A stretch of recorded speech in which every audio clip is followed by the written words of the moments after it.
It's time for another book review, and this time I'm joining you from on a Tuesday morning.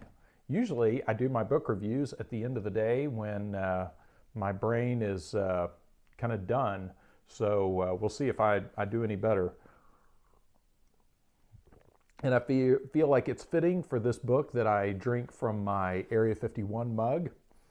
I think I got this in Roswell. I'm not sure exactly, but so this is Dreamland by Phil Patton, and I think I heard that Phil passed away a few years ago, which is unfortunate. He was a good writer, and this is an enjoyable book. I mean, I don't think he was that old, but alas. This is, so real quick, this is Dreamland. It's all about Area 51, hence the mug. And this is from, I want to say 1998. Let me just double check that. Yes, 1998. And I got this book when I was living in Lubbock. This was actually at the Hastings bookstore. And back then, books like this showing up at a mainstream bookstore was not terribly uncommon, but most bookstores didn't order a huge amount of books like this. So you had to swoop in and grab material like this while you could. And any look into something like Area 51 back then in the 90s was welcome. So this is a pretty straightforward treatment of Area 51 and the history of that. Very similar. I think I've reviewed previously on this channel David Darlington's book about Area 51. This one is very similar. It follows a lot of the local characters like Glenn Campbell, not to be confused with the singer Glenn Campbell, who had a research, what did he call it? Oh, good night. He just called it his Area 51 Research Center. He had a little trailer home set up where he was selling his Area 51 travel guides or whatever, and I bought one of those back in 1993. And just goes through the kind of cast of characters of all the people that were hanging around in that area. So a really good snapshot of Area 51 circa, the mid-90s. And a lot of interesting details about aircraft projects and things like that, like the SR-71 and the D-21 drone. There was a lot of little tidbits like that I hadn't seen before. So if you're into looking into some of those aircraft programs that originated in Area 51, good information on that.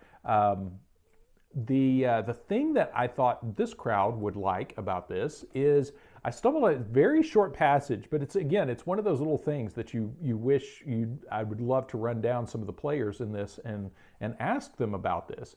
So on page 189, he's talking about there's a group of aircraft watchers called the interceptors, and these were guys who would go around the country or monitor military radio channels and try to spot some of these exotic new aircraft like the Aurora or the Manta, I think is the T3 Manta or something like that. But there's one guy in particular that's mentioned that I think lived up in Amarillo, and they would go around to different places around the country and try to spot these new aircraft and then monitor the radio traffic. And I think that gentleman's name is Steve Douglas, and he put out a book that's all the radio frequencies and a lot of good spots for monitoring exotic aircraft, experimental aircraft. And I'll have to get to that someday, hopefully soon.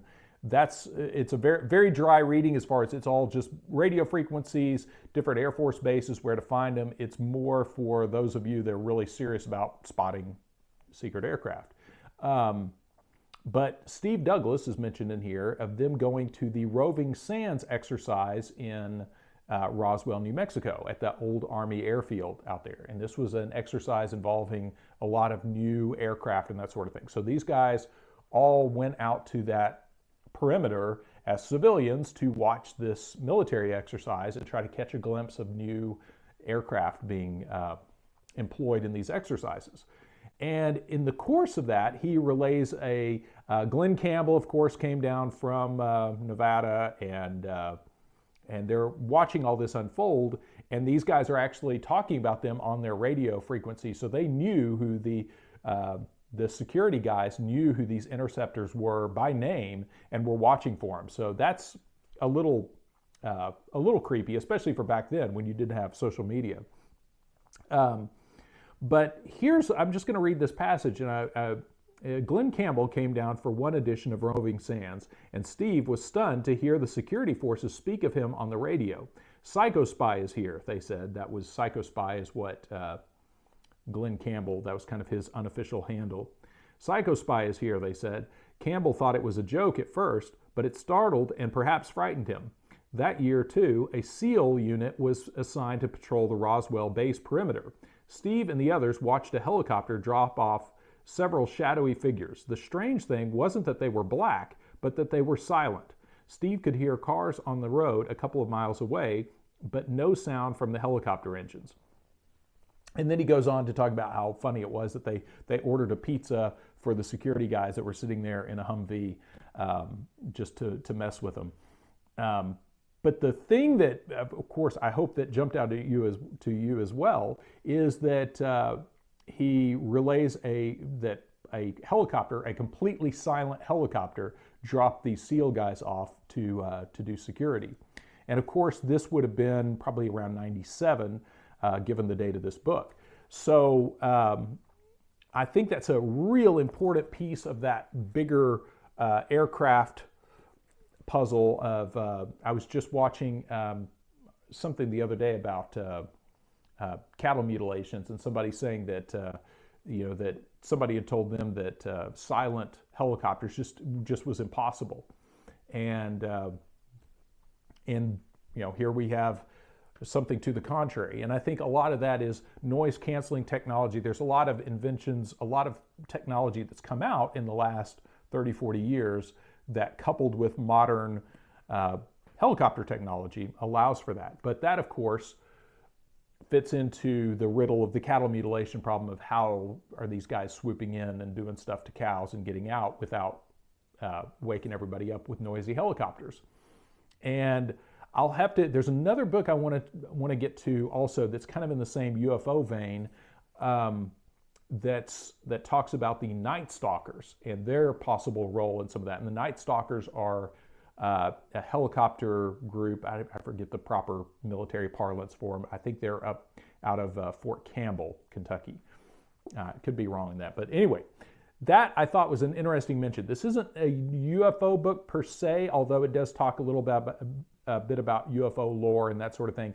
Overall, excuse me, this is more of a kind of slice of life of mid-90s UFO culture around and secret aircraft culture around Area 51. So good book, a good historical reference to that, but make no mistake about it, this is a very mainstream treatment of it. And some of these books, my one gripe with some of these works like this is some of them take a kind of a condescending view of some of the serious UFO researchers.